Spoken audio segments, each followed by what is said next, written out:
سبحانك لا علم لنا إلا ما علمتنا إنك أنت العليم الحكيم وتب علينا يا مولانا إنك أنت التواب الرحيم ولا حول ولا قوة إلا بالله العلي العظيم.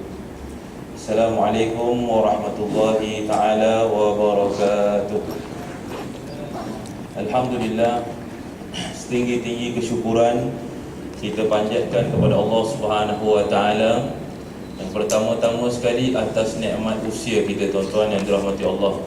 Sebelum kita mulakan majlis tuan-tuan yang dirahmati Allah, marilah sama-sama kita membacakan surah Al-Fatihah kepada teman saya yang baru saja meninggal dunia sebentar tadi. Usianya lebih kurang 27 tahun. Itulah Allah Subhanahu wa taala sekiranya nak panggil pulang, kita dalam usia 20 lebih ke 30 lebih ke, tidak ada masanya. Sebenarnya Allah Subhanahu wa taala Maha mengetahui. Marilah sama-sama kita membacakan surah Al-Fatihah kepada teman saya Muhammad Ridwan Nazif. Moga-moga Allah Subhanahu wa taala menerima amalan beliau dan menempatkan beliau sama-sama orang salihin. Al-Fatihah. A'udzubillah.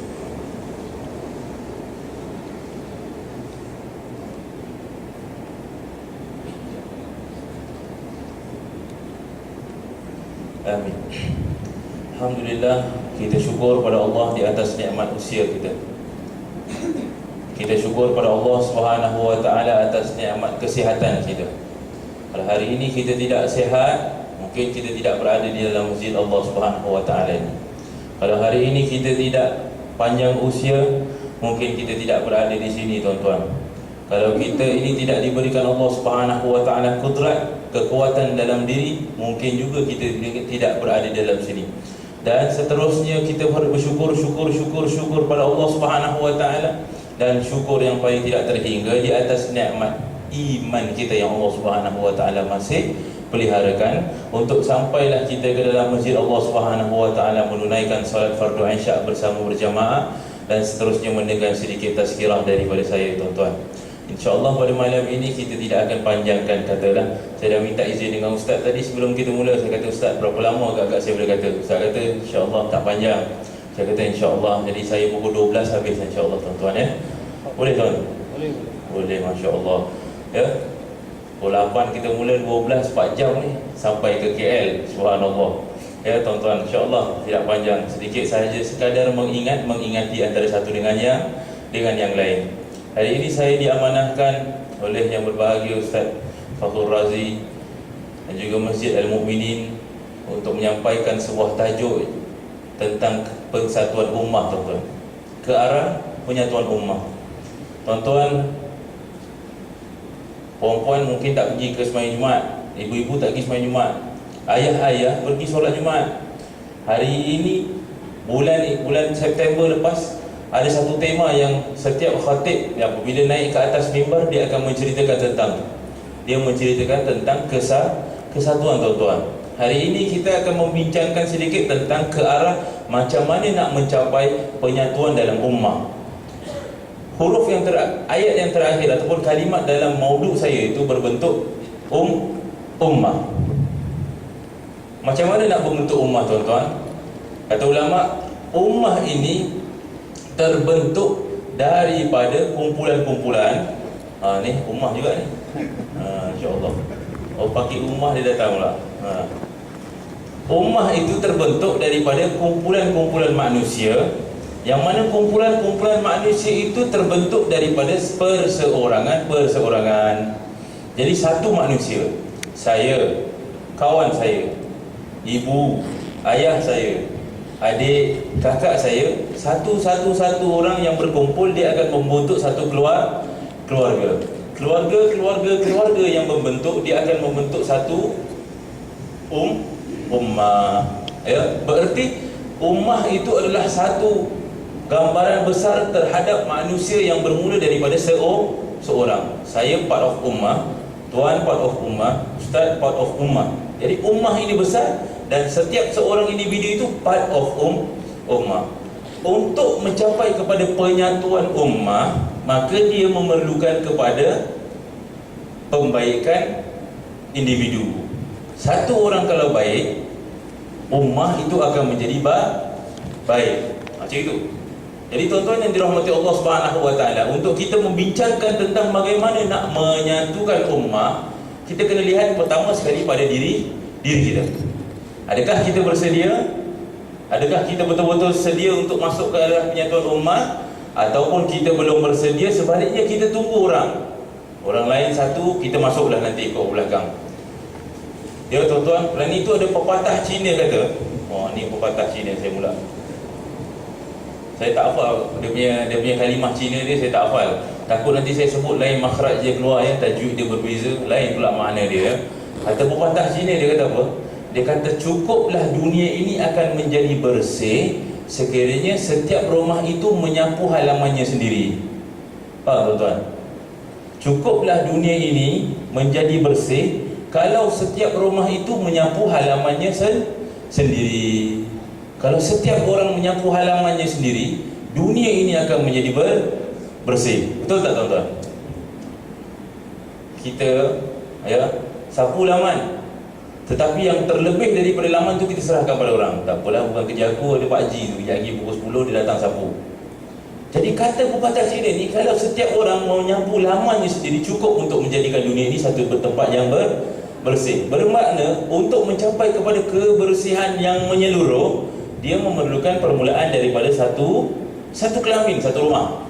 Jadi rumah itu kalau soleh, maka orang-orang yang berada di sekeliling pun soleh, maka dia akan menjadi satu mujtama' ataupun umat yang soleh. Seperti umat yang berada di Madinatul Munawwarah, Rasulullah SAW. Rasul soleh, jiran soleh, sahabat soleh, semua orang-orang yang berada di sekitarnya soleh. Jadi apa terjadi pada Madinatul Munawwarah? Orang-orangnya semua menjadi orang yang soleh. Sehingga kan tuan-tuan yang dirahmati Allah Subhanahu Wa Taala, ketika ada seorang sahabat itu mahu pindah ke rumah, zaman Nabi SAW sudah meninggal dunia, dia nak pindah rumah. Seorang tabi'in radhiyallahu anhu, dia nak pindah rumah, tabi'in. Ketika orang datang rumah dia untuk tengok keadaan rumah, dia tanya, "Tuan, saya nak beli rumah tuan ni." Dia kata, "Berapa harganya?" Rumah yang di sekeliling Madinatul Munawwarah itu berada harganya sekitar 200 dirham, 200 dinar, 300 dinar. Tetapi dia kata apa? Dia kata, "Rumah aku nak jual 2000 dinar." Dia kata, "Kenapa kau nak jual rumah kau 2000 dinar? Rumah sama harga seperti yang lain." Dia kata apa? "Kerana kau akan berjiran dengan Anas bin Malik." Masya-Allah Akbar. Tuan, dia kata apa? "Kenapa rumah kau nak kena jual 2000? Kerana tuan nanti akan berjiran dengan Anas bin Malik." Siapa Anas bin Malik? Sahabat Nabi SAW. Orangnya baik, soleh, warak, pemurah dan segalanya. Tuan-tuan, macam itu. Kerana itulah tuan-tuan, kena jadi orang baik supaya jiran sebelah boleh jual rumah mahal sikit. Itu dah merosakkan harga jadi kalau nak pergi kat ejen, kata, "Kenapa mahal Pak Haji?" Orang sebelah jual rumah 4 bilik 300,000, Pak Haji jual rumah sampai 700,000. Kata sebelah rumah saya, "Ustaz." Kerana solehnya jirannya, maka oleh kerana itulah keadaan rumah itu akan menjadi soleh. Jadi sekarang ni kita nak membicarakan tentang macam mana nak mencapai kepada penyatuan ummah. Kita dah kata pada awal, untuk capai kepada ummah yang soleh memerlukan orang-orang yang soleh. Jadi saya kena jadi soleh, jiran saya kena jadi orang soleh, kawan saya kena jadi orang soleh. Maka daripada situ, maka jadilah ummah yang soleh. Baik tuan-tuan, sekarang kita dah kata tentang bagaimana nak membina ummah yang soleh. Bagaimana pula sekiranya keadaan sekeliling kita tidak seperti yang kita inginkan? Kerana seperti mana yang saya kata pada awal tadi, seakan-akan benda itu mustahil tuan. Macam mana kita nak jumpa satu mujtama ataupun satu masyarakat yang mana masyarakat itu semuanya orang baik? Susah. Yang mana semuanya dekat dalam situ orangnya sama pendapat kita? Susah. Belum masuk FPM masjid, baru Korea saja dekat bawah, bincang macam mana nak colour apa nak tahun ni, kita nak buat tarawih, kain apa nama dia, tika mempuang kat bawah tu nak colour apa, bincang. Baru belum peringkat masjid lagi, baru peringkat Korea kat bawah, bincang dah makan 3-4 kali bincang. Kerana apa? Kerana masing-masing mempunyai pendapat yang Berbeza. Saya nak warna biru tuan, dia nak warna merah. Tak cantik warna merah. Dia nak warna kuning, dia nak warna biru. Beli dekat mana? Satu kata beli kat Tanjung Pinang, satu kata beli kat Batam, satu kata beli kat Johor, satu kata beli kat Simpang Renggam. Bincang lagi bincang. Kerana apa tuan-tuan? Kerana untuk mencapai kesatuan dalam pemikiran ini adalah satu benda yang hampir mustahil. Tetapi bagaimanakah kita nak memanfaatkan perbezaan yang ada dalam diri kita? Kerana itulah sebahagian manusia, dia bila sampai ke satu tahap yang membebankan pemikiran, dia kata apa? Mudah-mudahan, kenapa taklah dunia ni semua orang lelaki je, tak payah ada orang perempuan. Betul tak? Ya, kalau dia duduk mesyuarat ke apa, pening betul lah ya. Orang perempuan ni dia very kritikal kat benda-benda kecil kan. Ya, kita kadang-kadang orang lelaki ni, minta maaf ibu-ibu kadang-kadang kita tak, ni semua bukan, kita ni muslimah ni. Kalau Pak Haji jaga masjid, Allahu Akbar, tak ada berdiri semua. Yang tutup-tutup ni Pak Haji. Ya, kalau Pak Haji jaga masjid ini kontang-kanting, dia letak dengan kayu je dah belaka. Yang ni semua tak ada. Ni muslimahnya kerja. Betul tak? Waktu kalau kita meeting, Allahu Akbar, ya, muslimah dia akan mempersoalkan benda-benda yang kadang-kadang orang lelaki ni dia tak boleh sampai kepada pemikiran dia tahap tu. Dia kata, Ustaz beli satu meja. Kenapa nak meja? Kerana Ustaz nak duduk. Ustaz nak duduk apa? Kerusi. Betul, dah habis. Muslimah kata, Ustaz minta maaf ya. Dia kata, ya kenapa? Ada meja cukup, tapi siapa nak letak tutupnya? Oh, tutupnya pula. Allahu Akbar. Bincang tutup. Tutup warna apa Ustaz? Ni rumput-rumput ni nak warna apa? Ya, kalau apa? Siapa nak pergi buat? Ini ni. Orang lelaki panggil ni warna apa tuan? Emas. Orang perempuan tak panggil emas. Dia panggil warna lagi berbeza daripada kita. Dia kata ini bukan emas, ini namanya emas kilau-kilau. Macam itu. Kerana perbezaan yang wujud, ya, yang mana kita ini bila sampai satu peringkat kita kata, kenapa tak Allah Subhanahu Wa Taala ciptakan dunia ni satu pendapat je? Senang saya buat kerja. Saya dapat bajet, saya bincang, semua satu pemikiran. Bagus tak tuan-tuan? Bagus. Kerana itu pemikiran kita. Kita rasa kalau setiap orang itu mempunyai pemikiran yang sama, maka itu adalah satu cara untuk capai kepada kebahagiaan. Ya, sebelum nanti kita masuk hal rumah tangga. Sekarang kita masuk tentang ummah je. Perseorangan.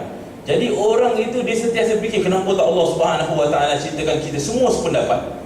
Kenapa tak Allah Subhanahu Wa Taala ciptakan semua orang sepemikiran? Lah dia kata, kenapa tak Allah Subhanahu Wa Taala ciptakan semua orang lelaki je? Kan senang. Tuan-tuan, kita tidak memerlukan persamaan. Kerana apa? Kerana yang menciptakan perbezaan ni siapa tuan-tuan? Allah. Yang menciptakan kulit saya ni, kulit saya warna apa tuan? Warna apa Haji? Putih ke merah-merahan? Percaya tak? Betul, tapi bukan dekat belakang. Dekat belakang tangan ni, ni je putih. Sebab tu je yang tak kena matahari kan. Belakang ni kena matahari, hitam belagam dah. Ya. Allah Subhanahu Wa Taala yang menciptakan kita sedemikian rupa. Allah yang ciptakan kita lelaki, Allah ciptakan kita perempuan. Allah juga yang menciptakan perbezaan lidah, perbezaan fikiran. Oleh itu, apabila kita merengut pada Allah Subhanahu Wa Taala dengan mengatakan, kenapa Allah menciptakan kita berselisih pendapat? Seolah-olah kita mengatakan bahawa penciptaan Allah itu tidak kamil. Kan Allah Subhanahu Wa Taala kata, ya ayyuhan nas, inna khalaqnakum min dzakarin wa unsa. Wahai manusia, sesungguhnya aku ciptakan kamu lelaki dan perempuan. Wa ja'alnakum syu'uban wa qabaila lita'arafu, dan kami menciptakan kamu berbagai bangsa dan bersuku puak supaya kamu berkenal-kenal. Sesungguhnya yang paling mulia di antara kamu adalah orang yang bertakwa. Pertama sekali kita kena tahu kenapa Allah ciptakan berbeza. Allah kata, aku ciptakan kamu beza kerana supaya kamu dapat berkenal-kenal. Ada ulama kata supaya kamu dapat mengenal. Apa bezanya tuan-tuan? Berbeza berkenal-kenal dengan mengenal ini adalah, berkenal-kenal artinya saya orang Jawa, teman saya orang Boyan. Jadi kita sambil kenal, Assalamualaikum, apa khabar? Oh, Johor. Oh ya, saya Pobian. Oh gitu. Faham? Saya orang Boyan, dia orang Jawa. Jadi kita berkenal-kenal supaya ada silaturahim. Mengenal artinya tuan-tuan, aku ciptakan kamu berbeza supaya kamu dapat mengenal. Apa arti mengenal? Bayangkan kita semua dekat dalam sini muka sama tuan. Susah tak? Bila pun keluar, Allahu Akbar, Allahu Akbar, la ilaha illallah. Imam tak keluar, tapi tengok muka semua orang sama. Pusing kanan Pak Haji ni muka sama, dia muka sama, dia muka sama, mana satu imam, semua bingung. Betul tak tuan-tuan? Saya ada kawan kembar, satu Faisal, satu Fakli. Sampai sekarang ni kalau kita jumpa dekat luar, kita pun bingung. Jadi sakit hati ni. Ini Faisal ke, ini Fakli? Ini Faisal, Assalamualaikum. Ini Faisal ke Fakli? Allah Subhanahu Wa Taala kata, aku ciptakan kamu lain-lain kerana supaya kamu dapat mengenal. Artinya apa? Artinya Allah Subhanahu Wa Taala itu hikmahnya menciptakan kita berbeza, kerana kalau Allah ciptakan kita sama, kita tidak akan dapat mengenal antara satu dengan yang lain. Jadi syukur pada awal Allah ciptakan kita beza. Syukur Allah ciptakan kita lelaki perempuan. Kalau tidak orang lelaki sakit, teruklah kalau tak ada orang perempuan, betul tak? Orang perempuan syukur kerana ciptakan orang lelaki. Kalau tak ada orang lelaki, susah betul hidup dalam dunia ni. Jadi pertama sekali kita syukur kerana Allah ciptakan kita berbeza. Dan syukur pada Allah Subhanahu Wa Taala, Allah ciptakan muka kita pula beza-beza. Mak haji kat atas, syukur pada Allah, Allah ciptakan ya tuan-tuan haji muka lain. Betul tak? Supaya orang lain tak jealous dengan suami kita, betul? Ya, kan lain muka suami aku sayang juga walaupun pesek-pesek lah ya. Orang kata apa, tak mancung hidung ke, tak besar mata tak biru ke apa, tu tak suami aku, betul tak? Cuba bayangkan muka sama belaka, cemburu belaka. Dia Allah Subhanahu Wa Taala ciptakan kita pada pertama sekali adalah untuk kita saling mengenal antara satu dengan yang lain. Jadi hikmah perbezaan itu adalah yang pertama sekali supaya kita dapat mengenal. Kalau sama kita tak dapat kenal. Kalau kita berbeza barulah kita dapat mengenal. Dan itu adalah yang pertama. Kita kena tahu untuk capai kepada kesempurnaan dan kesatuan, kita kena tahu kenapa nak sampai kepada kesatuan adalah kerana kita ini berbeza-beza. Jadi oleh sebab kita berbeza, jadi kita nak cari sebab macam mana kita boleh menyatukan. Jadi awal jangan anggap perbezaan itu satu benda yang salah. Perbezaan itu adalah satu hikmah. Jadi ingat pada awal, hikmah, kita berbeza ni hikmah. Alhamdulillah Tuhan ciptakan aku beza. Ingat, kemudian barulah kita masuk kepada tahap yang kedua, bagaimana kita nak menyatukan. Di awal berbeza. Hitam bukan kerana kawan kita putih tuan. Itu kita kena ubah. Saya ni kulit hitam. Kenapa kulit hitam? Sebab kawan saya putih, bukan. Saya ni gemuk, betul. Itu betul. Kenapa saya badan besar? Kerana orang lain badan kecil, bukan. Kenapa saya tinggi? Kenapa saya rendah? Kerana ada orang lebih tinggi daripada saya, bukan. Itu bukan tuan-tuan. Saya gelap kerana Allah ciptakan saya gelap. Saya tinggi kerana Allah Subhanahu Wa Taala ciptakan saya tinggi. Saya rendah, Allah ciptakan saya rendah. Itu. Jadi setiap daripada seseorang daripada kita harus mengetahui kenapa Allah Subhanahu Wa Taala ciptakan diri dia sedemikian. Orang Melayu harus tahu kenapa dia diciptakan sebagai orang Melayu, barulah boleh jadi maju tuan-tuan. Peliknya sekarang ini adalah apabila orang Melayu kita, dia tak tahu dia orang Melayu. Masuk sahabat tadi kot TV tuan, yang interview, apa pendapat tuan tentang ni? Minta maaf, I'm sorry, my Malay is not very good. Dia orang muskil. Dia tak faham apakah sebenarnya yang ada pada identiti diri dia. Ya? Itu baru cakap pasal bangsa. Kadang-kadang ada orang dia pening, dia lelaki ke dia perempuan juga kadang-kadang. Ya?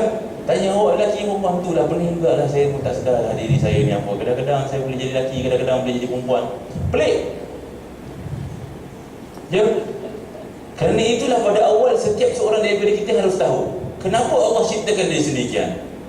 Allah ciptakan dia tinggi. Kenapa Allah ciptakan tinggi? Kerana itu Allah Subhanahu Wa Taala ciptakan orang yang lain rendah. Kenapa Allah ciptakan dia rendah? Kenapa Allah ciptakan kulitnya terang? Kenapa Allah Subhanahu Wa Taala ubahkan lidah dia sedemikian? Setiap seseorang kita diciptakan mesti ada sebab yang tertentu. Jadi untuk mencapai kepada ummah yang berbeza, ummah yang satu ini mesti tahu kenapa dia diciptakan Allah. Orang Melayu, orang tanah Melayu, tanah Nusantara, kita mesti tahu kenapa kita diciptakan Allah. Kenapa tuan-tuan? Kerana pernah terjadi orang mempersoalkan, kenapakah bangsa Melayu ini diciptakan Allah, sedangkan kalau kita lihat dalam agama kita, Arab itu tulisannya, cita-citanya semua dia negeri Arab. Jadi orang Melayu jadi frustrated, dia kata gitu. Kata seolah-olah bangsa saya ni satu bangsa yang tidak datangkan apa, memang namanya Melayu kerana belakang dia adalah Layu, dia kata gitu. Kalau baca dalam Al-Quran tidak ada kena-mengena langsung dengan keadaan kita. Kalau ikut kisah Nabi-Nabi, semua Nabi ada Nabi Melayu tuan. Pernah dengar? Kalau dengar bilang kat saya dulu ya. Ada 2-3 tahun lepas ada orang kata ada Nabi Melayu. Dia mengaku. Kerana apa tuan-tuan? Kerana dia bingung. Kerana dia kata apa? Setiap umat itu pasti akan turun seorang Nabi penyelamat. Jadi saya ni konon-kononnya dia kata nak mewakili umat Melayu yang selama ini tidak pernah ada Nabi turun untuk dia. Dia nak jadi Nabi.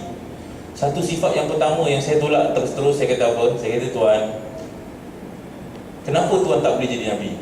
Kerana pertama sekali sifat Nabi adalah cantik paras rupa. Kata tuan muka tak handsome langsung. Saya kata, kalau tuan angkat tangan saya nak jadi Nabi, saya kata terkeluar teruslah daripada voting system. Pertama sekali untuk menjadi Nabi adalah sifatnya cantik rupawan. Betul? Semua Nabi-Nabi kita cantik-cantik rupanya, dan paling cantik sekali adalah Sayyidina Muhammad SAW.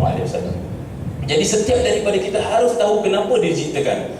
Akibat dia tahu kenapa nak diciptakan tu, maka dia akan mencari sebab untuk mencapai kepada penyatuan. Apa yang saya boleh buat untuk menyumbang kepada penyatuan? Tuan-tuan yang dirahmati Allah Subhanahu Wa Taala, kita daripada dulu baca kitab fiqh. Kitab fiqh kita bahasa apa tuan-tuan? Arab. Betul tak? Ibu-ibu, ayah-ayah, kitab-kitab fikih kita daripada dulu adalah bahasa Arab. Kenapa kitab fikih kita datang dalam bahasa Arab? Kerana ilmu itu datangnya memang daripada Jazirah Arab. Fiqh itu datang daripada Arab kerana banyak-banyak ulama-ulama dulu belajar dengan para tabi'in, tabi'in, sahabat yang mana mereka itu berbicara dalam bahasa Arab. Jadi kitab fiqh kita datang dalam berbentuk bahasa Arab. Tapi tuan-tuan yang dirahmati Allah Subhanahu Wa Taala, orang Melayu kita dulu dah pernah ada kesedaran. Orang Melayu kita dulu, anak Nusantara Melayu kita dulu pernah ada kesedaran. Kerana itulah kalau kita refer balik kepada sejarah kita, lebih daripada 100 tahun yang dulu, banyak imam-imam di Masjidil Haram kita dahulu orang Melayu. Syekh Abdul Qadir Mandiling, orang Melayu, Imam Masjidil Haram. Syekh Arsyad Al-Banjari, orang Melayu, Imam Masjidil Haram. Nuruddin Ar-Raniri, orang Melayu, Imam Masjidil Haram. Kenapa tuan-tuan? Kerana mereka itu orang Melayu yang mana tidak mahu duduk di takuk yang sama, tetapi dia keluar untuk belajar supaya dia dapat memanfaatkan masyarakat dia. Apa jadi tuan-tuan? Pada tahun 1775, saya lupa nama sultannya, Sultan Melayu Kalimantan, Sumatera, pada ketika itu mengarahkan ulama-ulama Melayu yang hidup di dalam kota Arab Mekah Al-Mukarramah untuk menulis satu kitab fiqh. 1775 menyuruh ulama-ulama Melayu tanah Jawi di kota Mekah supaya dapat menulis satu kitab fiqh. Kerana apa tuan-tuan? Kerana sultan itu mengatakan bahawa sesungguhnya keadaan fiqh kita dan juga negeri Mekah berbeza akibat daripada tempat. Kita senang nak dapat air, betul tak? Air mudah, sungai senang. Kehidupan kita bukan padang pasir. Kehidupan kita pokok-pokok, tanam-tanaman, gunung ganang. Kerana itulah sultan itu memerintahkan supaya menulis sebuah kitab fiqh. Oleh itu pada 1773 tuan-tuan, ada seorang ulama besar daripada Banjarmasin, Kalimantan, Sumatera. Namanya Syekh Arsyad Al-Banjari, menulis kitab fiqh yang pertama dalam bahasa Jawi. Hebat tak tuan-tuan? Sampai sekarang kita berbanyak kitab kita buat. Orang dulu banyak, Ustaz Sumajantan almarhum, Ustaz Ahmad Sun Haji almarhum tulis kitab Melayu. Kerana apa tuan-tuan? Kerana dia tahu kalau anak-anak macam saya ni belajar kitab Arab dahulu, bodoh jadi dia.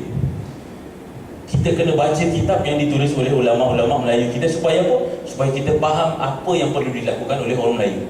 1775 maka tertulislah sebuah kitab 400 muka surat, kitab fiqh. Hebat tak hebat? Dalam bahasa Jawi yang dinamakan Sabilal Muhtadin. Orang tua-tua baca, Pak Haji Syakban ingat ya, Sabilal Muhtadin, 400 muka surat, 2 juzuk, ditulis oleh Syekh Arsyad Al-Banjari. Syekh Arsyad Al-Banjari menulis di hadapan kitabnya itu, dia kata apa? Kitab Sabilal Muhtadin ini adalah perpanjang daripada kitab Siratul Mustaqim, tulisan Syekh Nuruddin Ar-Raniri. Syekh Nuruddin Ar-Raniri ini orang Aceh, tuan-tuan. Jadi dia kata apa? Syekh Arsyad Banjari tulis satu kitab dalam bahasa Melayu kerana dalam kitab pertama fiqh dalam bahasa Melayu itu banyak digunakan kalimat-kalimat Aceh. Jadi diubah. Hebat tak hebat? Hebat. Orang Melayu. Oleh kerana itu, kitab itu telah dicetak di Mesir dan lantas dijadikan sebagai kitab wajib bagi setiap santri yang belajar di Makkahul Mukarramah. Kenapa, tuan-tuan? Kerana dia nak orang-orang yang duduk belajar di dalam Masjidil Haram itu apabila balik tak confuse. Kerana apa, tuan-tuan? Orang kita seliparnya berbeza dengan selipar orang Arab. Orang kita bajunya itu beza dengan orang Arab. Orang kita kainnya itu beza dengan orang Arab. Orang kita itu kolahnya itu beza dengan orang Arab. Orang kita itu baldinya itu beza dengan cara orang Arab. Supaya dia apabila pulang, dia tahu untuk menjadi ummah yang pertama sekali, ummah yang faham apa sebenarnya dia sedang hadapi. Jadi orang Melayu pada awal haruslah faham mengapa dia menjadi orang Melayu, supaya dia dapat menjadi ummah yang cemerlang. Jadi ummah itu bukanlah satu ummah yang semua jadi sama, tuan-tuan. Tak. Sekarang semua sama, tuan-tuan ya. Kadang-kadang saya tengok orang Melayu ya, muda-muda, kita tak tahu dia orang Jepun ke ya. Nak tanya Assalamualaikum dia, nak tuan tanya, tengok dia orang Jepun ke apa ya. Pakaian dia macam orang Jepun kadang-kadang ya. Kadang-kadang tengok lagi ni lain lagi ya, tak macam orang dunia, macam orang akhirat pun ada juga kadang-kadang. Bezanya sangat. Ya, subhanallah. Jadi oleh kerana kita dah faham, pertama sekali pemahaman diri kita, budaya kita, bangsa kita. Supaya apa? Supaya bila kita capai kepada kesatuan, orang putih datang kat kita, orang tanya kita, where are you from? Cakap, I'm a Malay man. What is Malay? Kita tahu apa tu Melayu, apa tu, supaya dapat jadi kesatuan itu wujud, tuan-tuan, apabila setiap daripada satu dan A dan B ini tahu macam mana nak memadankan perbezaan. Kerana itu, tuan-tuan yang dirahmati Allah, nah, kita masuk ke yang kedua pula. Ya. Apabila A dan B tahu macam mana nak memahami perbezaan, maka itu baru namanya penyatuan. Penyatuan bukanlah A dan B masuk menjadi satu. Tak. Ya. Dia bukanlah orang lelaki itu, dia bukan kena jadi macam orang perempuan. Orang perempuan dia bukan jadi macam orang lelaki baru penyatuan. Tak. Dia adalah apabila orang lelaki faham apa itu orang perempuan dan orang perempuan faham apa itu orang lelaki, itu namanya penyatuan. Faham, tuan-tuan? Macam belajar maths ya pula, A dan B, X1, Y, X dan Z pula ya. Masya-Allah. Untuk capai kesatuan, ibu kena tahu apakah tahap emosi ayah. Untuk capai kesatuan, ayah kena tahu tahap emosi dan pemikiran seorang ibu. Baru ada kesatuan. Oleh kerana itu, ya, cinta yang merupakan ya ataupun dipanggil cinta, kira I dengan you ni, ni yang cinta ya. I dengan you ni banyak persamaan. Ya, kita semua sama. Fikir kalau pergi kedai mamak nak makan apa? Mi goreng. You macam tahu pula nak makan mi goreng. Macam itu. Ya, suka sangat. Minum air apa? Teh tarik. Teh tarik, you macam tahu pula. Kalau ada persamaan, itu tidak membuktikan penyatuan, tak? Tak. Yang membuktikan penyatuan adalah apabila kita kenal apakah perbezaan yang wujud pada diri kita dan pada diri dia, dan kita menerima perbezaan tersebut. Oleh kerana itu, tuan-tuan yang dirahmati Allah Subhanahu Wa Taala, untuk mengendalikan sebuah rumah tangga yang bahagia itu sulit, kerana kadang-kadang kita lupa dan kita tak tahu bagaimana untuk memahami pihak yang lain satu. Ya, isteri mempunyai kekuatan emosi dan perasaan. Ini kekuatan. Oleh kerana itu, tuan-tuan yang dirahmati Allah, walaupun tidak segagah lelaki, seorang sahabat Nabi SAW namanya Safinah. Safinah tu maknanya kapal, tuan-tuan. Kapal. Orang panggil dia kapal. Nama dia bukan Safinah, tapi orang menggelarkan dia Safinah. Kenapa dia menggelar Safinah, tuan-tuan? Kerana pada peperangan dia pernah angkat barang-barang peperangan besar, lebih kurang 100 kg seorang diri. Jadi orang panggil dia kapal. Itu Dalam buku kitab Tirmizi ada nama dia, Safinah radhiyallahu an. Orang lelaki, orang perempuan tidak segagah orang lelaki, tetapi dia mempunyai kekuatan emosi dan perasaan. Oleh kerana itu, tanggungjawab untuk memikul anak di dalam rahim selama 9 bulan 10 hari itu tidak dipertanggungjawabkan untuk kita, tuan-tuan. Tak. Syukur pada Allah Subhanahu Wa Taala, Allah tak tunggu pada kita. Ibu-ibu, ya, minta maaf terpaksa cakap benda ni. Syukur Allah Subhanahu Wa Taala tak kasih kat kita.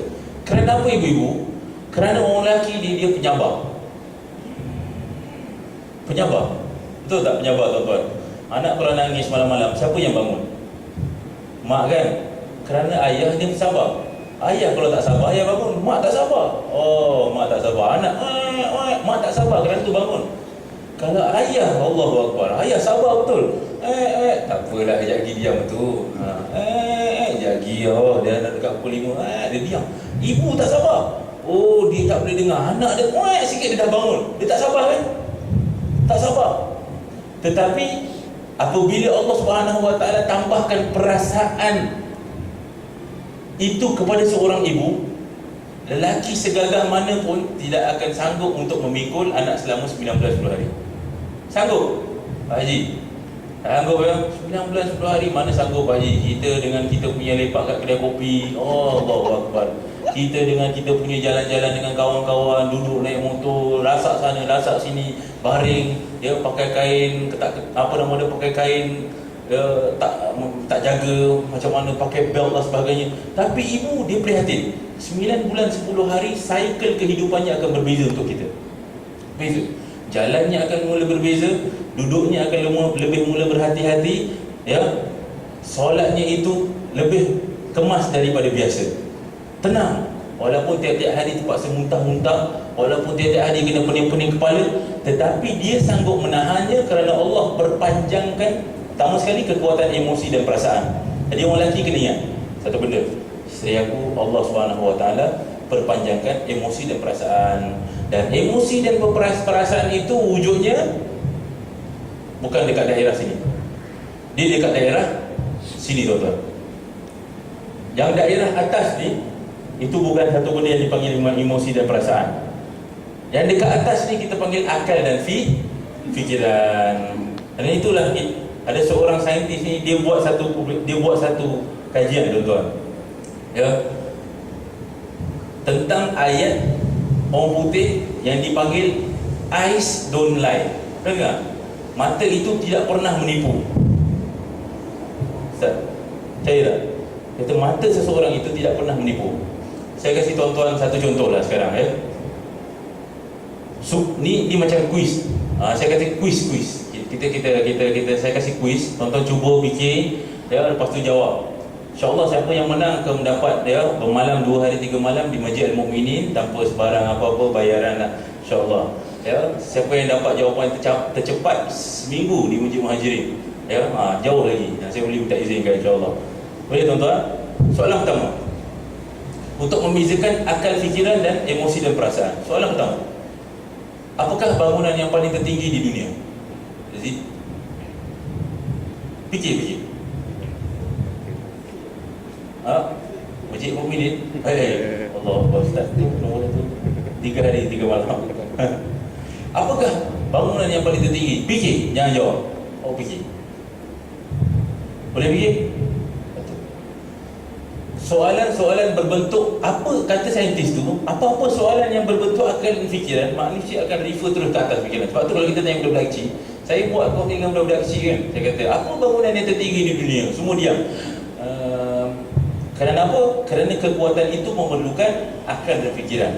Kemudian saya tanya lagi, soalan yang kedua, hari ini Ustaz kasih balik ke rumah, tapi kena pilih, nak balik dengan mak ke nak balik dengan bapak? Macam tu. Semua diam.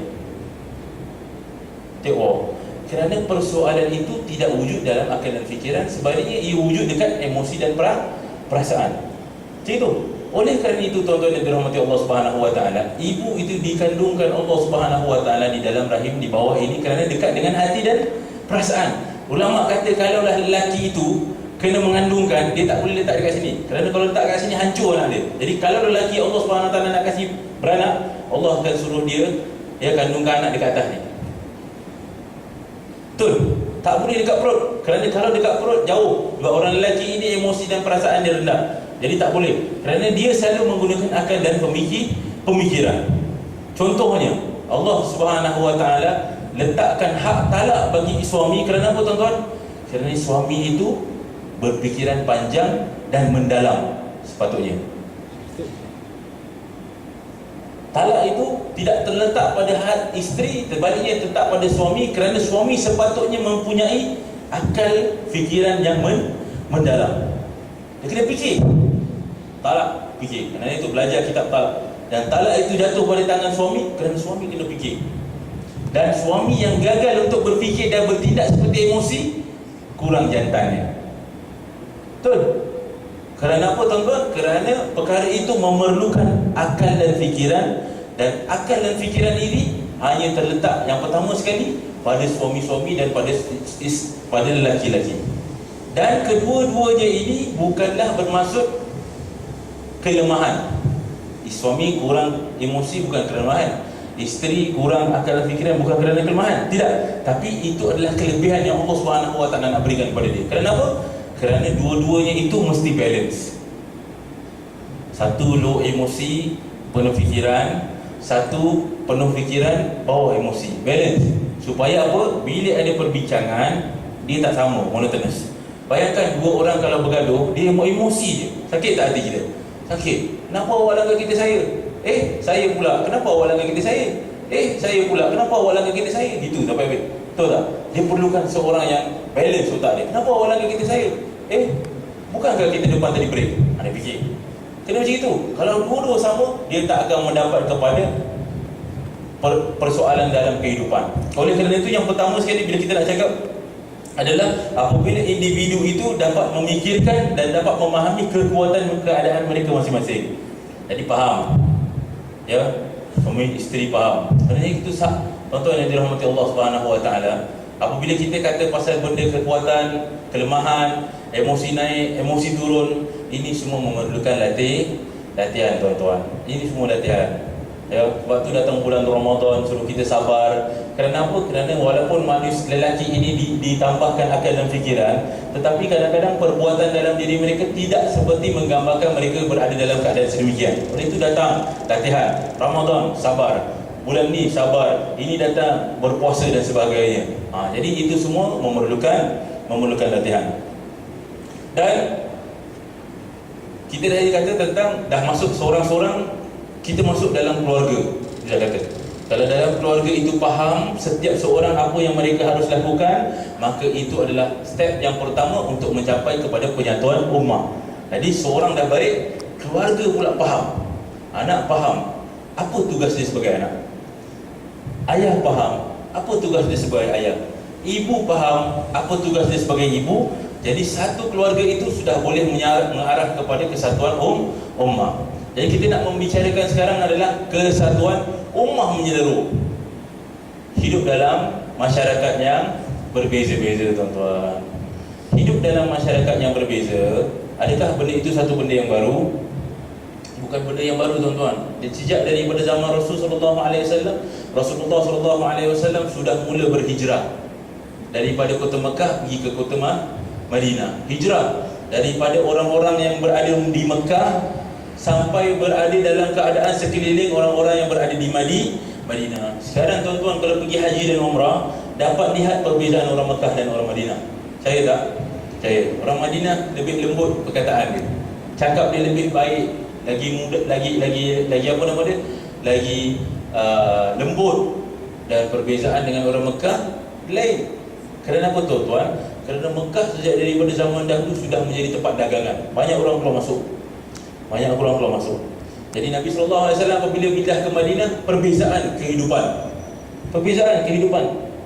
Macam kita sekarang hidup di dalam negeri kita sekarang ni, kita ada perbezaan. Oleh kerana itulah kita sentiasa doa, kenapalah ada beza-beza orang ni, kenapalah ada beza-beza orang tu. Allah Subhanahu Wa Taala kata, kalaulah kami kehendaki, walau syaa rabbuka, kalau Allah Subhanahu Wa Taala inginkan, nakkan kami jadikan kepada kamu itu semua umat satu saja. Satu. Allah kata kalau nak betul-betul, Allah boleh jadikan kamu umat satu je. Tak ada orang Cina, tak ada orang India, tak ada orang Melayu, tak ada orang Jawa, tak ada orang putih, semua sama. Tetapi Allah Subhanahu wa taala kata wala yazaluna mukhtalifin. Akan tetapi Allah Subhanahu wa taala tidak berbuat demikian, dan oleh kerana itulah mereka terus-terus berselisihan. Kenapa tuan-tuan? Kerana mereka tidak mengikuti apa yang Allah Subhanahu wa taala perintahkan kepada dia adalah untuk mengenal antara satu dengan yang lain. Tuan-tuan yang dirahmati Allah Subhanahu wa taala, untuk memberikan seseorang itu memaham antara satu dengan yang lain ini satu proses yang panjang. Kita tidak boleh memahamkan seseorang itu tentang apa yang kita hendak, melainkan kita sendiri mula untuk memahami apa yang orang itu sedang buat. Jadi kita kalau nak fahamkan tentang orang, tentang Islam, dia bukan satu kali. Masjid Mukminin tidak boleh buat satu roadshow untuk memahamkan orang Jurong West ni tentang sembahyang Idul Fitri. Tiap-tiap tahun kena buat supaya orang Jurong East ni boleh faham. Kita tiap-tiap tahun kita buat, tahun lepas dah buat dah pasal Hari Raya Haji, takkan tahun ni nak buat lagi? Tak boleh tuan-tuan. Tiap tahun kena buat. Kerana apa tuan-tuan? Kerana mereka itu datang daripada benda yang berbeza-beza. Ada sebahagian orang ni datang, tahun depan dia datang lagi, ataupun tahun depan dia lupa, dia datang lagi, supaya dia dapat memahami kita. Oleh kerana itu, apabila kita faham tentang kita dan mereka faham tentang apa yang kita hendak sampaikan, akhirnya kita doa pada Allah Subhanahu wa taala, ya Allah, sekarang ini kita hidup dalam keadaan yang berbeza-beza. Orang Cina, orang Melayu, dan masing-masing itu mempraktikkan agama mereka yang tersendiri. Orang Melayu sembahyang, solat, sembahyang tarawih malam, azan subuh, pagi dan sebagainya. Dan mereka-mereka ini mempunyai praktikal agama mereka sendiri. Oleh kerana itu, kita pertama sekali kena faham bahawa setiap daripada mereka itu Allah Subhanahu wa taala ciptakan untuk mereka agama-agama yang mereka anuti. Ya Allah Subhanahu wa taala kalau inginkan mereka itu menjadi orang Islam, boleh tak tuan-tuan? Boleh. Tetapi Allah Subhanahu wa taala ciptakan kita berbeza-beza supaya kita dapat pertama sekali kita memahami. Oleh itu kena fahami. Pada awal-awal kita kena faham. Jadi masalah yang pertama adalah apabila kita ini tak habis-habis hendak menceritakan tentang perbezaan yang wujud. Apabila datang bakar-bakar, ya, ada satu musim yang mana orang-orang Cina akan mula bakar sampai daripada saat itu sampai saat sekarang, setiap kali timbul masalah itu je adalah orang-orang yang akan menceritakan tentang perkara ini. Dia tak nak faham. Saya dah tutup dah. Pada saya itu adalah kebebasan pemikiran mereka yang saya patut hormat. Jadi kalaulah mereka buat sedemikian, saya tahu okey sedemikian hari-hari, bulan, saya tutup tingkap, saya tutup pintu supaya tidak terkena dengan asap-asap. Tetapi pada masa yang sama doa kepada Allah, ya Allah, ya Tuhan kami, mudah-mudahan kau berilah hidayah dan petunjuk kepada mereka. Dan kami faham sesungguhnya ini adalah perbezaan yang wujud di antara kita.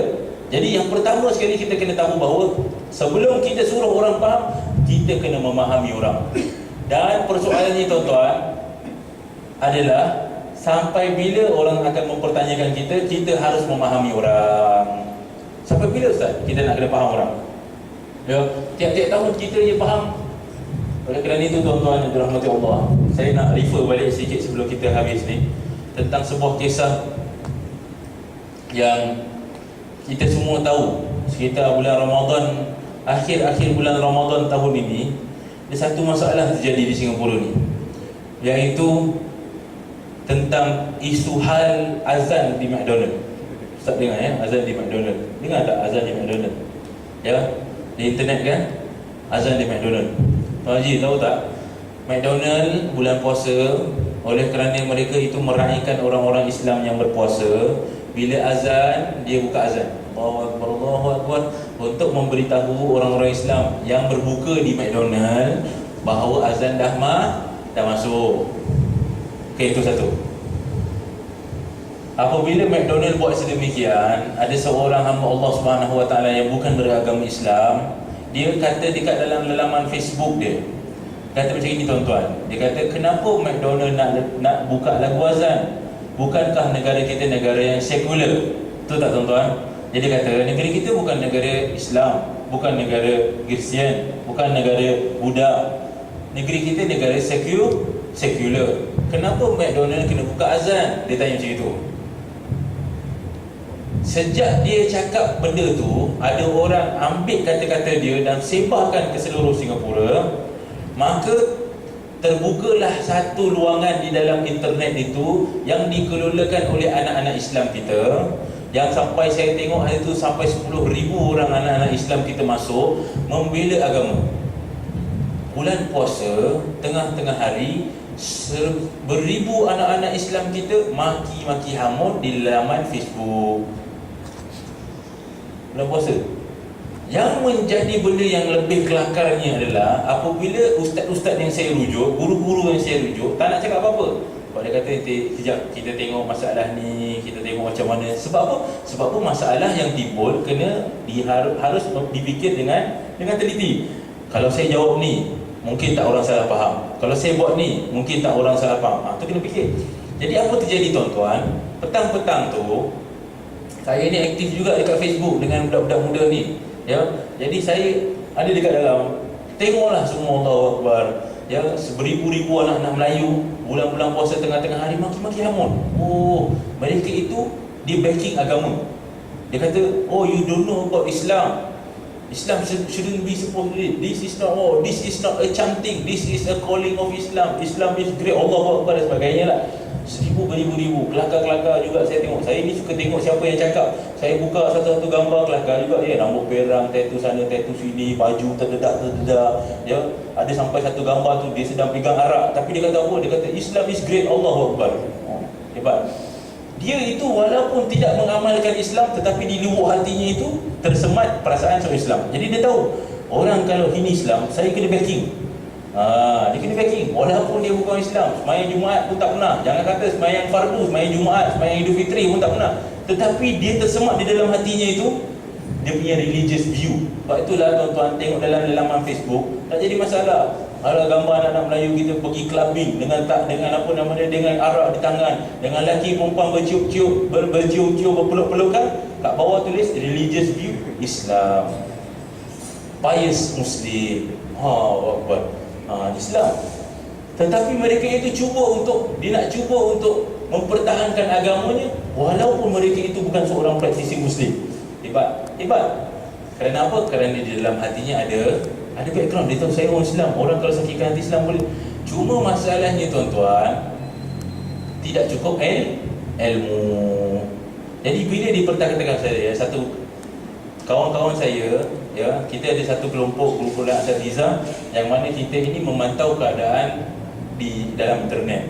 Jadi apa-apa benda yang perlu kita kata, jadi kita kata. Kadang-kadang saya, kadang-kadang teman-teman yang lain. Jadi pada ketika ini teman saya yang lain itulah pergi untuk handle lah masalah ni. Kerana bulan puasa kan, masing-masing saya pun malas kan. Dia kata, syaitan je lah cakap lah. Jadi dia pun pergi jumpa dengan, dia email kepada orang yang buat laman tu. Laman tu apa? Dia kata 10,000 Muslim asking for apa nama lelaki tu. 10,000 orang Islam Singapura menyumpah serana lelaki tu. Macam marah betul. Dia marah betul. Jadi teman saya email, dia kata apa? Jawab, kenapa tuan buat lelaman ni tak baik kerana banyak orang maki hamun. Ni bulan puasa, tengah-tengah bulan puasa, tak baik dia buat macam gini. Kalau kamu buat macam gini nanti banyak. Dia kena ingat sekarang ni bulan puasa, jangan buat benda-benda yang buruk. Cakap-cakap. Dia kata apa? Dia kata first kali dia tulis kat bawah, dia jawab balik. Dia kata sebab Muiz tak buat apa-apa, jadi saya kena buat. Insya-Allah. Hebat. Itu calon mufti baru tu. Kita boleh jumpa lagi tu. Kalau tak calon mufti pun calon presiden. Calon presiden Muiz. Ya. Kita pun tanya kepada dia, kenapa tuan buat demikian? Dia kata kerana orang Islam pun tak nak buat apa-apa, jadi saya buat. Backing. Dia backing agama Islam. Ikut daripada tengok dia punya gambar dan sebagainya, memang orang biasa, bukan daripada golongan-golongan yang bagus dalam segi agama. Jadi kita nasihat, maka dia pun hantar mesej kepada kita, kawan-kawan. Masuk dengan diri saya. Kebetulan malam-malam tu saya masuk internet. Jadi bukan dia yang email saya, dia ada satu orang lagi yang dia punya administrator ke kawan-kawan dia sebagainya. Dia pun hantar email kat saya. Saya pun jawab balik, apa yang perlu kita buat dia. Demikian dia jamu macam ini, tak bagus sebagainya. Lepas tu dia kata apa? Dekat last dia kata macam ni, kenapa Ustaz tidak menulis apa-apa tentang benda ni sampai sekarang? Kenapa saya tak buat apa-apa benda? Kira saya tak cakap apa-apa pun pasal benda tu. Pasal kes ni lah. Saya kata kerana saya tengok benda ni memerlukan pemikiran yang mendalam. Kita kena jawab dengan betul. Kita jangan jawab dengan emosi. Kita jawab dengan emosi, kita maki hamu bulan puasa ni batal puasa kita, kurang amalan puasa kita. Dia cakap apa? Kalau macam itu, ustaz semua tak jantan, dia kata gitu. Dia marah. Jadi dia nak provoke. Dia nak provoke. Lah sekali dia kata dengan saya, kerana orang ustaz-ustaz semua tak jantan. Dia nak provoke lah gitu. Kalau saya dulu 17 tahun, memang saya dah jumpa pukul lah dia. Waktu kita dah tua-tua ni kan, kita baca Allahu Akbar. Budak ni dia dia nak provoke supaya dia ingat dengan cara provoking tu kita boleh lawan balik. Apa aku tak jantan pula macam tu. Dia ingat saya nak marah dia balik. Apa awak cakap saya tak jantan? Saya diam. Dia kata, saya tulis email panjang. Saya jawab, kejantanan itu wujud dalam diri manusia, ya, bukan kerana kekuatan dia untuk membalas sesuatu membalas satu kejahatan dengan kejahatan. Tak. Tetapi kejantanan itu wujud apabila seseorang itu mampu untuk membalas kejahatan itu dengan kebaikan. Saya tulis lagi. Batu, ni saya tulis tadi cacing lah. Tadi sebab kita tahu dia marah. Jadi kalau kita nak jawab cara macam push, kita tahu dia marah. Kita jawab tacing. Dia jawab batu itu kalau dihentak dengan batu bukan setakat pecah, tetapi malah boleh mengeluarkan api, dia kata itu. Tetapi batu ini boleh kalah dengan satu sumber Allah Subhanahu Wa Taala yang namanya air. Batu boleh kalah dengan air. Batu disimpan dengan air jadi licin, boleh terjatuh. Batu itu kalau menitik boleh menjadi lekuk. Batu itu macam-macam boleh terjadi dan berubah kerana air. Rasulullah SAW satu ketika sedang berbaring di bawah pohon. Lalu baginda SAW tidak sedar ada seorang lelaki bernama Zusul, ambil pedang baginda SAW dan menghunus ke leher baginda SAW. Bunuh macam ni. Ya Muhammad, siapa yang akan menyelamatkan kamu? Bayangkan tuan-tuan, dengan leher pedang tu kena hunus kat leher baginda SAW. Jadi bagi baginda SAW diam. Rasulullah SAW menjawab, Allah yang akan menyelamatkan dengan tenang. Keadaan yang dia strict dan tenang, dan baginda SAW tahu jawapan tu adalah jawapan. Bergegar tangan Zusul, jatuh pedang ke bawah. Ambil baginda SAW, hunuskan balik ke tangan Zusul dekat leher dia. Siapa pula akan menyelamatkan kamu? Kata Zusul terdiam. Lalu baginda SAW turunkan pedang. Rasulullah SAW kata, pulanglah kamu, aku tak akan apa-apakan. Dalam perjalanan Zusul balik ke rumah dia bergeletar. Adakah menggeletar itu kena sepak tak tuan-tuan? Kena sepak tak agak-agak? Kena terajam? Ya? Ada? Tak ada? Ya? Kenapa tuan-tuan? Kena jawapan yang indah daripada hati seseorang yang wujud, yang tahu bahawa sesungguhnya kejahatan itu tidak boleh dibalas dengan kejahatan. Jadi cakap baik-baik. Jadi balik ni Zusul ke rumah, dia menangis. Petang tu diriwayatkan jumpa dengan Rasulullah SAW. Dia kata apa? Asyhadu an la ilaha illallah wa asyhadu anna Muhammadar Rasulullah. Kebaikan, kejahatan itu sesekali memang tidak boleh dibalas dengan kejahatan. Harus dibalas dengan kebaikan. Kerana itu Nabi SAW kata, sesungguhnya orang yang kuat itu bukan orang kuat yang bertumbuk, tetapi orang kuat itu apabila dia boleh menahan dirinya daripada marah. Kerana itulah Sayyidina Ali karramallahu wajhah apabila sedang berperang, lawan, jatuh, pang. Ya, jatuh pang. Orang yang sedang diperang tu jatuh ke bawah. Sayyidina Ali baru nak ambil pedang naik ke atas, dia ludah muka. Sini, ludah. Saya dibuang pedang, lari jalan jauh. Ya, diriwayatkan selang berapa ketika datang jumpa, kenapa kau tidak bunuh aku? Dia kata pada ketika itu, waktu aku pegang pedang itu untuk angkat, aku dah bersedia untuk berjuang kerana Allah. Tapi bila kau ludah muka aku tu, aku jadi takut. Kenapa? Kerana bila kau ludah kau kena muka aku jadi marah. Jadi aku takut aku bunuh kau kerana marah. Kita lihat sahabat Nabi SAW, dia punya reaction dalam kehidupan dia itu berfikir seperti seorang Islam. Jadi orang Islam ni setiap daripada apa yang dia nak buat itu harus memerlukan pemikiran yang baik. Fikir baik, jawapan kena baik, dan setiap benda itu harus kita buat supaya apa?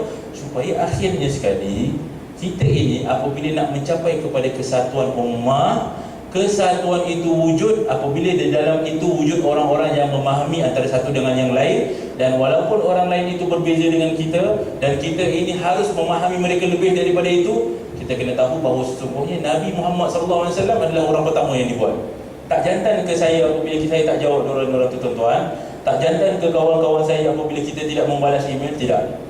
Nabi SAW apabila perang Hudaibiyah disuruh tulis perang Hudaibiyah, Ustaz ya. Tulis perang Hudaibiyah, apa yang perlu dibuat. Kalau orang Mekah masuk Madinah, kena patah balik. Kalau orang Madinah masuk ke dalam Mekah, kita tahan sebagai tawanan. Nabi SAW diam, baiklah. Tulis dekat bawah. Nabi SAW sign, dia dengan sahabat, dia katakan, dia tulis Muhammadun Rasulullah. Orang kafir Quraisy kata, ya Muhammad, buang Rasulullah kerana kami tidak mengiktiraf kamu sebagai Rasul. Jadi dia tulis Muhammad ibn Abdullah dan sebagainya. Macam itu riwayat yang berbeza. Adakah sahabat-sahabat pada ketika itu marah, tuan-tuan? Sahabat-sahabat tak marah, kerana itu bukanlah reaksi seorang jantan. Jadi saya akhiri, dekat akhir saya akhiri macam itulah. Saya kata, untuk kita membuat sesuatu, kita haruslah memikir apakah benda itu, apakah yang akan terjadi akibat daripada reaksi kita. Fikir. Kalau kita tidak boleh memikir, maka anda bukan jantan. Iaitu kamu bukan jantan adalah apabila kita balik pada awal, apabila seorang lelaki itu digelar jantan kerana dia itu mampu untuk memanjangkan akal dan fikirannya. Sabar, tenang, fikir apa yang kita perlu buat. Kerana itu ibu-ibu yang dirahmati Allah Subhanahu Wa Taala, maafkanlah ayah-ayah yang tak bangun malam-malam hari ya, bangun-bangun tengok anak-anak nangis. Bukan apa, dia nak fikir apa dia nak buat tu, tapi sambil dia fikir tu dia tidur balik lah ya. Apa nak buat, nak kasi anak makan apa ni, anak nangis tidur. Anak nangis, bangun lagi, apa aku nak buat tidur. Panjangkan fikiran sabar. Dan ayah-ayah yang dirahmati Allah Subhanahu Wa Taala, syukurlah dikurniakan seorang isteri yang mampu untuk mempunyai perbezaan daripada kita. Cukup. Jadi isteri itu kalau banyak perbezaan, syukur kepada Allah Subhanahu Wa Taala. Dan akhir sekali kita harus memahami dia, dan kita harus mengembalikan pada diri kita apa yang kita perlu buat dan apa yang kita boleh buat untuk menyumbang kepada kesatuan yang ada. Jadi satu itu boleh, asalkan kita faham, kita mengerti dan kita tahu apa yang kita boleh sumbangkan.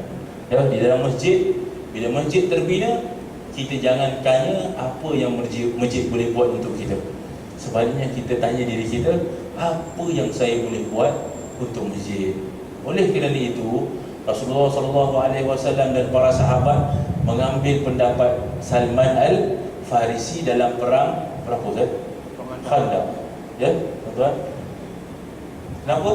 Kerana Salman apabila masuk dalam Islam, Salman tahu dia perlu buat sesuatu untuk Islam, bukan Islam yang perlu buat sesuatu untuk dia. Hebat? Hebat. Jadi bila Salman Farisi datang, dia bukan orang Arab, tuan-tuan. Dia orang Parsi. Tapi bila seseorang Parsi itu masuk dalam Islam, dia tahu apa yang dia boleh buat. Lalu Islam mengambil pandangan dia dan akhirnya mereka berjaya dalam perang Khandaq. Hebat. Hebatnya Islam apabila setiap Muslim itu tahu apa yang dia boleh sumbangkan untuk Islam. Hebatnya Islam apabila setiap Muslim itu tahu apa yang dia perlu lakukan dalam kehidupan dia. Dan hebatnya Islam itu apabila setiap individu satu demi satu memahami tanggungjawab yang dia hendak lakukan. Jadi mulai daripada hari ini, tuan-tuan, marilah kita sama-sama bermuhasabah. Ya, hari-hari bermuhasabah. Tengok pada diri balik pada masing-masing. Kita nak ubah satu masyarakat, kita tengok pada diri kita. Adakah saya mampu berubah? Apakah yang perlu diubah dalam diri saya? Dan apakah kemampuan saya untuk menyumbang kepada masyarakat? Dan apabila kita tahu pada benda itu, maka apabila kita sampai kepada satu masyarakat yang mempunyai perbezaan, kita syukur pada Allah Subhanahu Wa Taala. Dan syukur kerana apa? Kerana Allah Subhanahu Wa Taala tidak ciptakan seseorang itu berbeza-beza. Ya, tuan-tuan yang dirahmati Allah Subhanahu Wa Taala, kita doa kepada Allah Subhanahu Wa Taala, mudah-mudahan Allah Subhanahu Wa Taala mengubah sikap kita. Mudah-mudahan Allah Subhanahu Wa Taala mengubah sikap anak-anak kita. Kita mampu berdoa. Kerana apabila keluar 10,000 anak-anak Melayu memaki hamun di laman Facebook, saya sedar yang saya tidak mampu merubah mereka semua. Tapi kita mampu berdoa dan kita mampu menasihat. Ya, orang-orang muda yang duduk dalam masjid ni, ya, cara yang paling baik untuk menjadi orang baik adalah untuk duduk dengan orang-orang tua, tuan-tuan. Ya, selalu duduk dengan orang tua-tua, budak-budak muda boleh jadi baik. Betul? Kerana apa? Kerana perbezaan. Betul tak? Ya, kerana perbezaan. Yang itu saya kata dengan anak-anak, ya, kalau dampingi masjid, jumpa jumpa pakcik-pakcik yang lebih tua daripada kita, belajar daripada mereka dan dekati. Kerana apa? Kerana mereka itu selalu banyak berbeza dengan kita dan perbezaan itu banyak yang sangat kita boleh belajar. Jadi dekati orang-orang, dan itulah namanya penyatuan. Apabila ada tua, apabila ada muda, mereka bersatu, mereka penyatuan. Dan orang-orang tua apabila jumpa orang-orang dewasa, minta maaf ya tuan-tuan, orang yang berumur, ya, apabila jumpa orang-orang muda ni, kesatuan itu wujud apabila mereka itu saling tahu antara macam mana hendak berbakti dengan satu dengan yang lain. Saya tahu ni orang-orang muda, saya tahu ni orang-orang berusia, jadi mereka bersatu, mereka dapat sama-sama arah kepada penyatuan. Mudah-mudahan Allah Subhanahu Wa Taala mengubah sikap saya pada awal dan mengubah sikap tuan-tuan yang dirahmati Allah Subhanahu Wa Taala, kemudian mengubah sikap anak-anak muda kita, anak-anak kita terutamanya, adik-adik saya, adik-adik semua yang berada di negeri kita. Allah Subhanahu Wa Taala ubah perangai remaja-remaja kita, sikap remaja-remaja kita. Allah Subhanahu Wa Taala kemudian ubah sikap orang-orang dewasa. Allah Subhanahu Wa Taala berikan mereka kekuatan, dan Allah Subhanahu Wa Taala jadikan masjid ini satu tempat yang makmur untuk mereka bertemu dan bersatu. Sesungguhnya Allah Subhanahu Wa Taala itu Maha mengetahui, dan kita serahkan pada Allah Subhanahu Wa Taala segala apa yang diketahui di dalam. Kita mampu berubah di luar, dan kita serahkan hidayah itu pada Allah Subhanahu Wa Taala. Dan janganlah kita berhenti berdoa, kerana berdoa itu adalah senjata seorang mukmin. Dan akhir sekali saya mohon maaf kepada tuan-tuan yang dirahmati Allah Subhanahu Wa Taala sekiranya anda ada terwujud kata yang silap di dalam penyampaian, dan mudah-mudahan kita berdoa agar Allah Subhanahu Wa Taala tingkatkan ilmu dan agama kita, supaya apa? Dengan ilmu agama itu kita akan menjadi orang Islam yang lebih baik, dan insya-Allah. Bismillahirrahmanirrahim.